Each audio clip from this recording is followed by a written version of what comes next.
Welcome into ATL Day Ones with Jarvis and Tenitra. Coming up on today's show, throw it again. And you know, we continue to talk about how we need to see that guy with that dog in him. AJ Terrell has identified that guy. And last but not least, and for the culture, we talk with a good person about a good cause. That's all coming up next, right here on ATL Day Ones. Let's get it. This is ATL Day Ones, part of Locked On Sports Atlanta. And it starts now.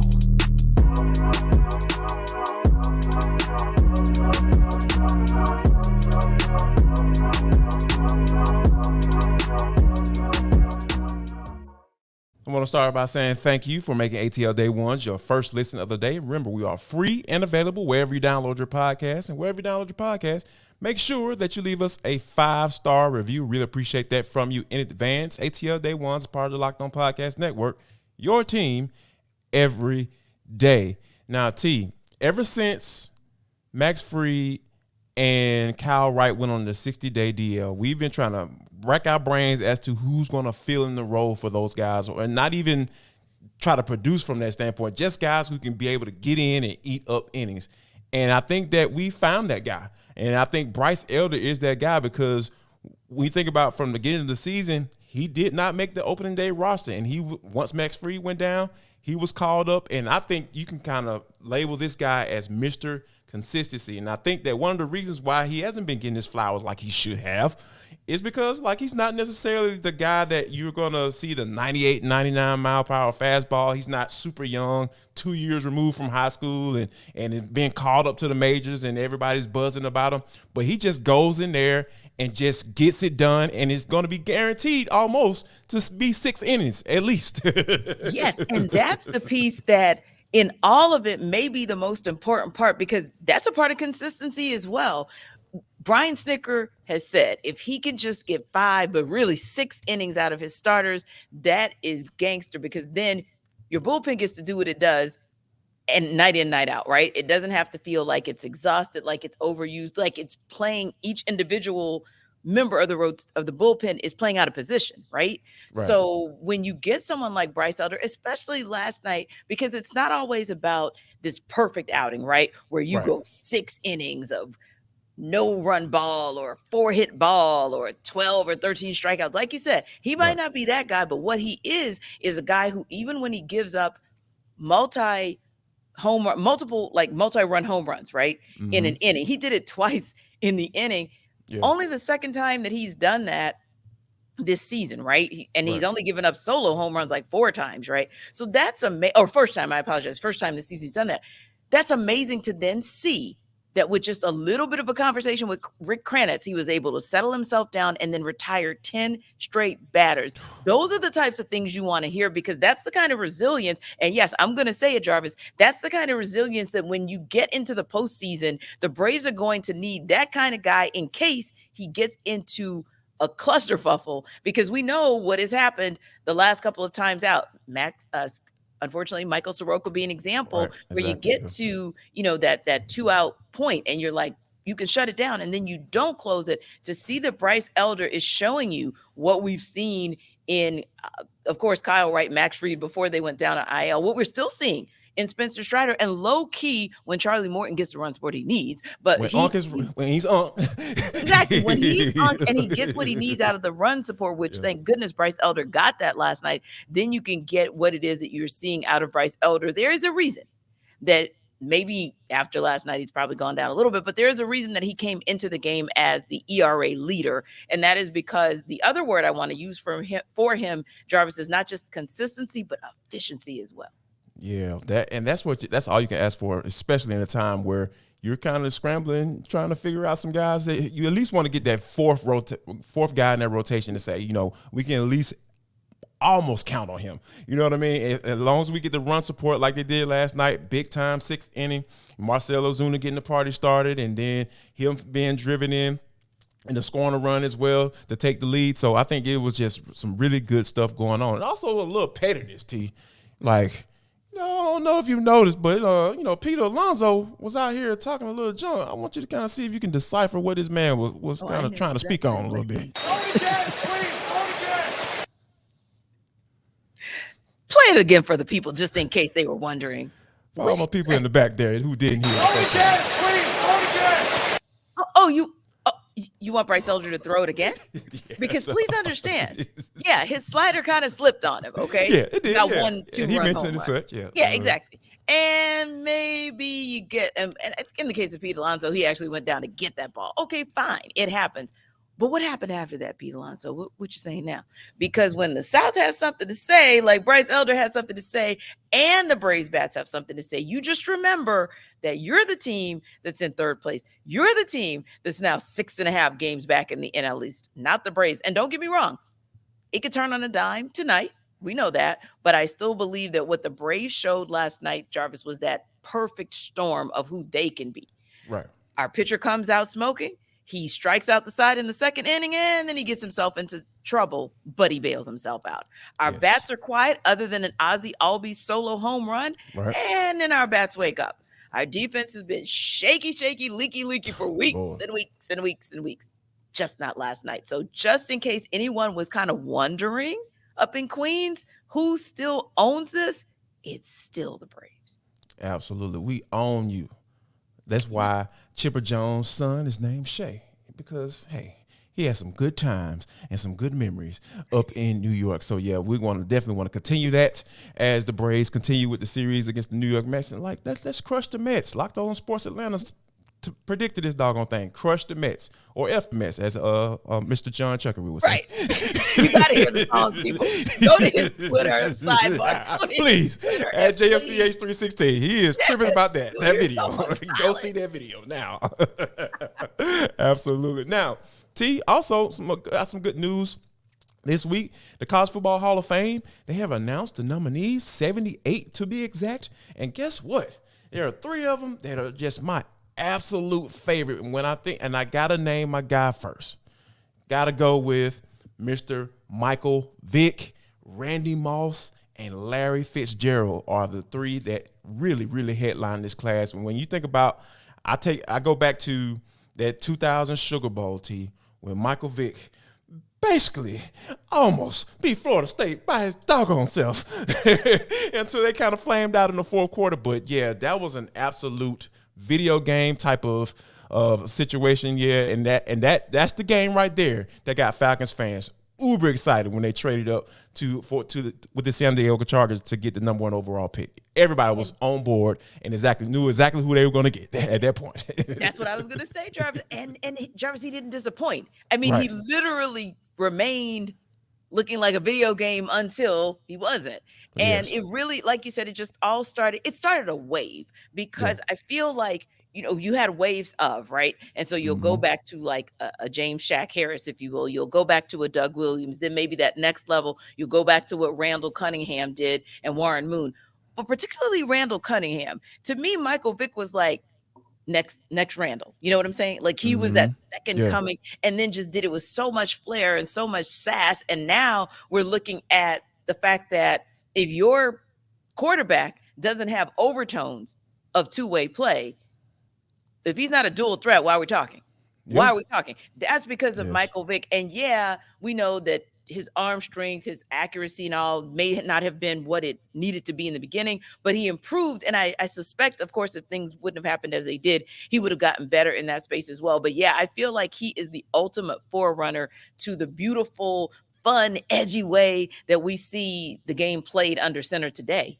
Absolutely. And it's all because, like you said, it started in that game because, listen, as a native of New Orleans, like when you say Sugar Bowl and Michael Vick, I mean, people still get like, that was crazy. That was absolutely crazy. And I got to mention my other guy too before we get out of here, Randy Moss. Like to see how he was in draft night and how teams was just passing him up. And when he went to the Minnesota Vikings, and then you saw all of those national games, nationally televised games on that schedule, and that Monday night game. Oh my goodness, you talking about a coming out party, T? And I know a lot of people was just looking back at it like, God Dog, we need to draft this dude. Right. What were we tripping about? Not see him play. Did you miss him in college? Well, obviously the College Football Hall of Fame did not, and I do believe that he'll be inducted, and that should be amazing because he's another one. He is he's another one who changed the game at that position of wide receiver that, like you said, started off in college and worked its way up. Was he a Marshall? At Marshall, Marshall, yes. So because he put Marshall on the map. There's no other reason for him to be at a college like Marshall because he had little issues and everything. Some challenges, but shout out to him for then coming into the league and having a quiet life off the field and an amazing career on it. Absolutely, we gotta give them his flowers as well. So we definitely expect those guys to slide on up in that College Football Hall of Fame for sure. Now, but coming up next, speaking of good times and dogs. How about this? AJ Terrell, he's speaking on some things now. He's starting to talk a little bit. We'll discuss that next. But first, we got to tell you about why this episode is brought to you by a FanDuel sportsbook, because it is the number one sportsbook in America. Guess what? You guys have been watching NBA Finals. They're finally back. They didn't go away for a little while. The finals are back here. It's going down tonight. The Nuggets against the Heat. So, we're going to see what's going down once they head down to South Beach and play in Miami. So, if you want to win a little change, how about this? You can play the over-unders. You can play, the leading scorer. Who's going to score the most points? Who's going to hit the most threes? They got all of that right there for you at FanDuel.com/locked on. It's safe, secure, and it's super easy to use. So, and guess what? You don't even have to wait around for your money. You know how when you bet your homeboys and you hit that phone call, hit that line after the game is over and they don't respond and you trying to see if they read it or not and all that stuff. You got to do all that. I promise you. You just go to FanDuel.com/locked on and take advantage of the no sweat first bet up to $2,500 if your first bet doesn't win. So that's FanDuel.com/locked on. FanDuel.com/locked on to learn more. Make every moment more with FanDuel, the official sports betting partner of the NBA. So I had to put my glasses on, Jarvis, because I almost needed to see. I needed to make sure that I was seeing what I was really seeing, because you and I, there's one guy, and not that we don't have others that we root for, but there are some guys where you see them show you different facets of their game, and it makes you just want to root for them more. And that guy is Avery Williams. Avery Williams is someone who came in, and wherever the Falcons put him, wherever he was needed, he definitely gave something to the Falcons. I know we talked about what he gave to the run game at certain points in time last season, what he gave to the return game, and also being lined up as a receiver for that matter. So unfortunately, we get the news out of Flowery that he is done with an ACL tear to his knee. He will likely have a procedure tomorrow. There's a possibility that he'll come back this season. We know we've seen people bounce back faster, but yeah, Jarvis, that one was kind of a bummer because he's really a guy who embodies the Arthur Smith philosophy of versatility. Absolutely. And it's truly unfortunate because like you had a guy came in as a cornerback and a special teams guy, more so, came onto this team and was drafted to be a special teams guy, be the returner. And then, knowing coming into the last year, knowing that, hey, Cordell Patterson was going to be sprinkled in there from time to time. You never heard a word. You never heard him complain. They moved him to running back. You never heard him complain. And then that's like, it just speaks to the type of guy he is. Indeed. And I think that, I'm not concerned about him getting through this as well because, like you said, like he was your punt returner. He was solid. And when he was out there with the kickoff return, he was solid as well. So I wholeheartedly believe that he'll make a good comeback. But like you said, it just truly sucks because that he has to deal with it, especially that guy. Like, why don't this happen to bad dudes? You know what I'm saying? Yeah. Of course, the Falcons don't have that many, or if any, bad guys on their roster. But a good guy like this, a really good guy, a guy who comes in and just goes to work and don't ask for anything, those are the type of guys that you root for, like you mentioned, and it just truly sucks that he has to deal with it. Indeed. So we wish him well, and hopefully we'll bring you guys some news later on in the season that tells us that he indeed can return for this 2023 campaign for the Falcons. Now, a guy who is returning, who had a little bit of an injury hiccup last year, but is back and ready to rock and roll on one, is AJ Terrell. But here's the interesting thing. AJ Terrell wanted to have some conversation about another guy that he thought was really the one who is ready to really take over and take that next step in his career. Going into this year, for sure, you could see a lot of confidence, him being a lot more vocal, him taking charge of the offense, and him wanting the throne to the starting job. Us as a defense giving him some tough windows and throw through, and he's been doing that well. I like where he at right now. He going to continue to get better as well as us. Indeed, and we saw some of that throughout our viewing the practices at Flowery Branch recently, also open practice at the bench, just how much the Falcons are actually adding to Desmond Ridder's playbook, if you will, and kind of stacking the deck for him. So when AJ Terrell, who has been, I think in one of the more recent, maybe it was Pro Football Network, one of their more recent kind of players to watch, if you will, he was one of the tops. For him to then say that about QB1, who hasn't taken anything other than reps in 4 games last year, Jarvis, that confidence, we just keep hearing that from every side of the ball. We hear it from the sidelines with the coaching staff. Sounds like every side of this Falcons franchise is kind of on the Ridder train. You know what? And that means a lot, because you think about, what Desmond Ridder had to go through last year. We take you back to, when he was coming in rookie minis and everything like that. That's all you heard him talking about. Him coming in to compete for a starting spot. And then we just saw that conversation start to change a little bit as the season, it got closer to the season, and we know why. We don't need to go into that. And so obviously your mindset has to change when those things like that happen. So you have to understand that, hey, more than likely I'm not going to play unless something crazy happens. And something crazy did happen. And he ended up having to play him because Mariota just sucked. That's the crazy part. That happens, right? People come in with expectations. They don't live up to them.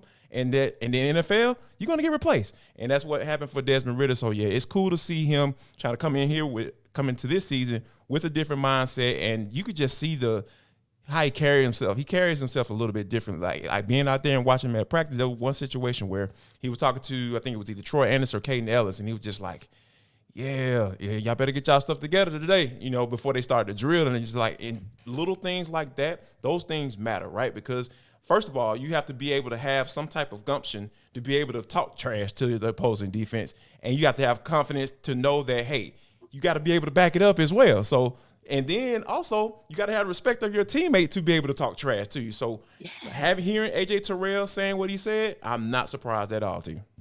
Yeah, and that's a great point as well, because when you think about comment that came, I think it was about 2 weeks ago, right? Where he was giving Bijan Robinson some guidance on an error that he made to help him to course correct quickly. Now, yes, Bijan Robinson is a rookie, but Bijan Robinson has also established himself as that guy. So to be comfortable enough and confident enough within yourself to see the teachable moment and then actually translate it into something, I think that's powerful. And again, like you said, he's not afraid to step it up and just talk a little trash. And so we talk about having that dog in you all the time, right? And that's the kind of dog you want to see, a little bit of that edge. You want to see a little bit of that trash. Also saw him at the bench just kind of walking around. And like you said, may not be able to put a tangible, like a word on it, but there was just something that was a little bit different about what I saw in him this past season and or this past week. And speaking of just seeing things differently, Jeff Okudah, that's somebody that Jerry Gray is wanting to see the difference, but the same. Different from what we saw in Detroit, but same of what he saw at Ohio State. And he really feels like he's a guy that can help Jeff Okudah get back there because, like Jerry Gray said, I didn't coach him in Detroit. No offense, Detroit, but hey,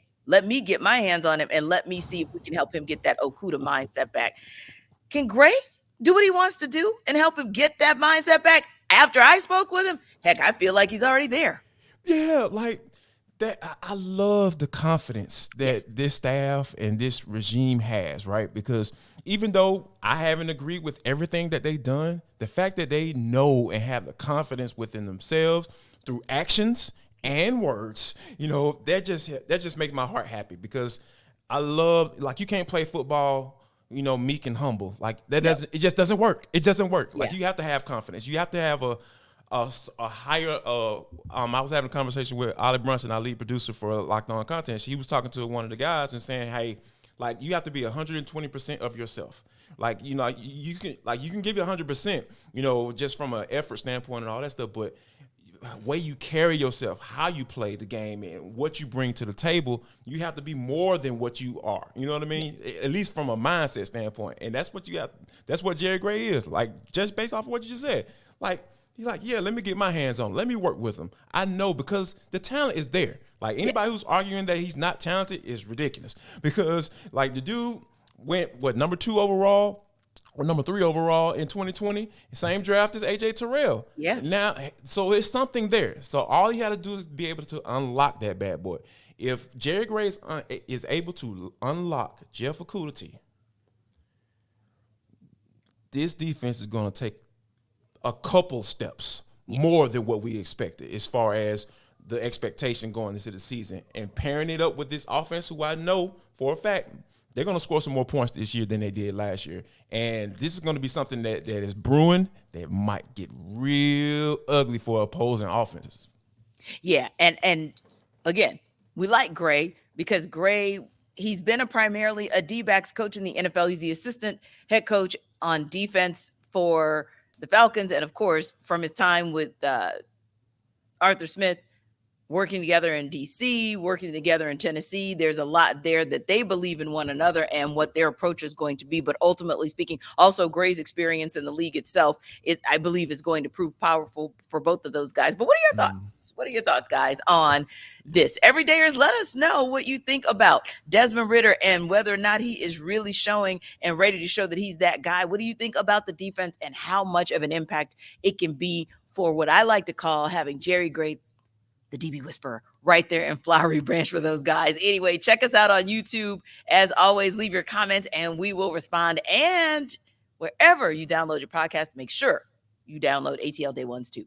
But T, this is For the Culture. It is the intersection between sports, entertainment, the culture, and sometimes whatever the hell we want to talk about, because that's just how we get down on the show. Today is no different. We have a very, as you can see, and if you're listening on audio, we have a very, very, very special guest on our show today, Mr. Mel Mann. He is a 28-year cancer survivor. Also, if you guys didn't know, we're going to be talking about it over the next few days. Tenitra Batiste is the LLS visionary. So she is raising money for a super, super great cause.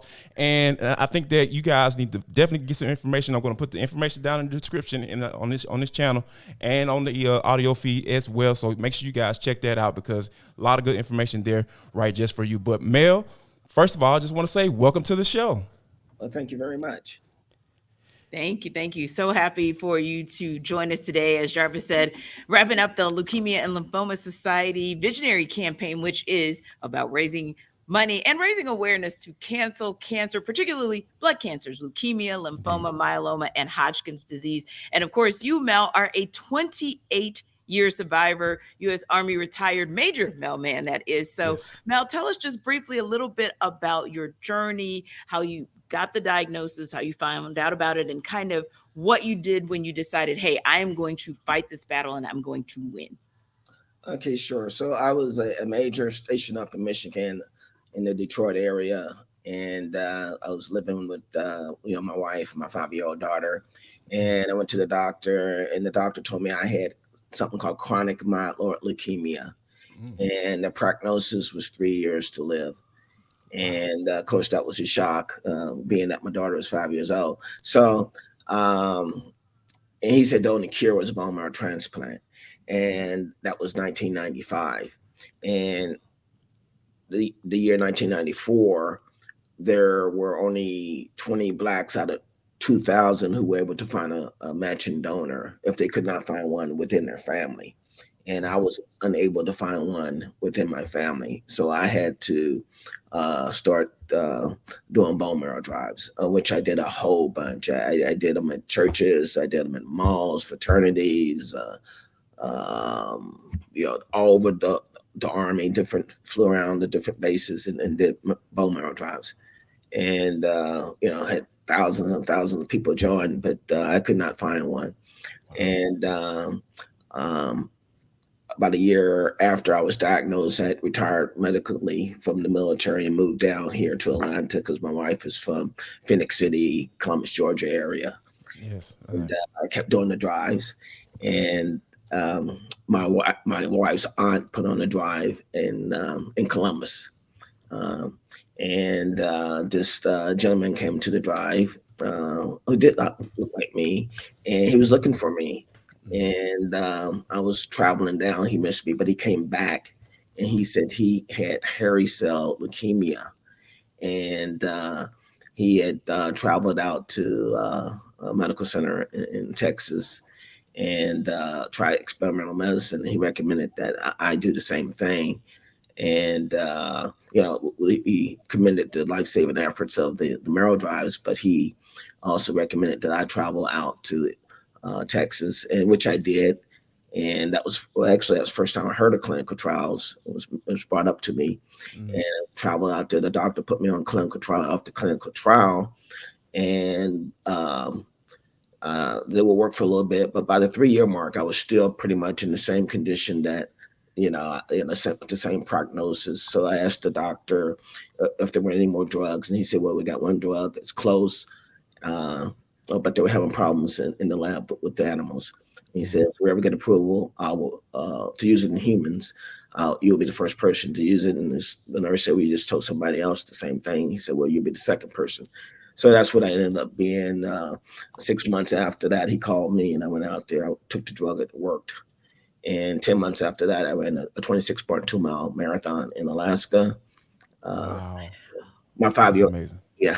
Yeah. Wow. That's amazing. That is absolutely amazing. I think, Mel, one of the things that, that doesn't get talked about in African-American community is specifically males, and myself included, when we don't like to go to the doctor. Like from my father, my grandfather, like I just seen generations of not wanting to go to the doctor. And can you talk about like the importance of doing that and starting to trying to break that generational curse, so to speak? So, hey, we need to start taking care of ourselves to be there for our families. Yeah, it's very important because with many illnesses, the sooner that you find out about your diagnosis, the sooner it can be treated.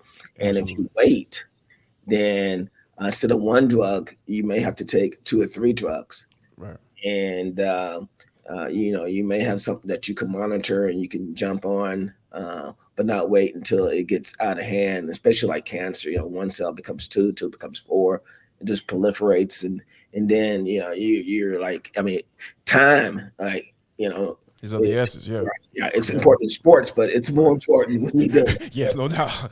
There's a lot more on the line, for sure. Absolutely. And speaking of that, we got a question for you about sports before we wrap up, because this is still our sports entertainment and culture show. But wanted to know quickly, of course, I do work with LLS, and I know that they are all about patient advocacy, research, and public advocacy. How important is an organization like LLS in not just helping you to sustain for nearly 3 decades, but so many others to be able to either live, if you will, or in the cases where, that's not possible, to at least live a life of comfort? But really and truly where we are now, Mel, how important is it for LLS to be one of those just vital parts of maintaining life and then not just surviving, but thriving? Yeah, because they have a lot of support parts of it. Like you can talk to other patients. You can get so much information on blood cancer. You can get financial aid, help with travel, insurance premiums, and that type of thing. They advocate. In fact, they were part of the research effort for this drug Gleevec, which not only helps blood cancers, it helps many different cancers like breast cancer, stomach cancer, lung cancer. I just saw yesterday something was approved for brain cancer for this type of research, because blood cancer leads the way of all the other types of cancers. Indeed. And this drug has helped over, the type of drug has helped over 1 million people.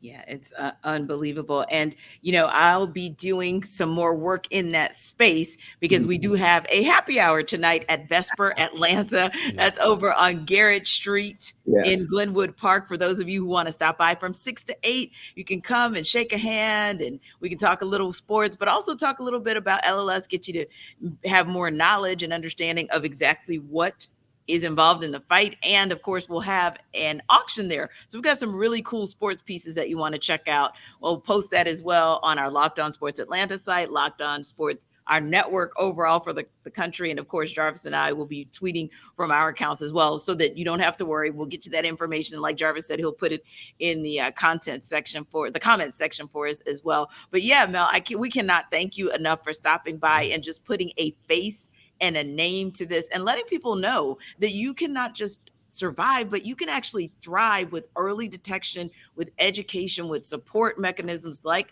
Leukemia Lymphoma Society. In fact, I found out about you from the amazing Valerie Taylor, who is also a survivor and just a huge advocate for what LLS is able to do. So please, please, please listen to what Mel said. And Jarvis made a great point just about making sure, men, that you take care of your health and wellness. And listen, as we wrap up, we have to ask you, we know that you support all the local teams, but we're going to ask you 2 questions. Number 1, pick one of the local teams, because we want to ask you a question about them. And number 2, we're going to ask our question.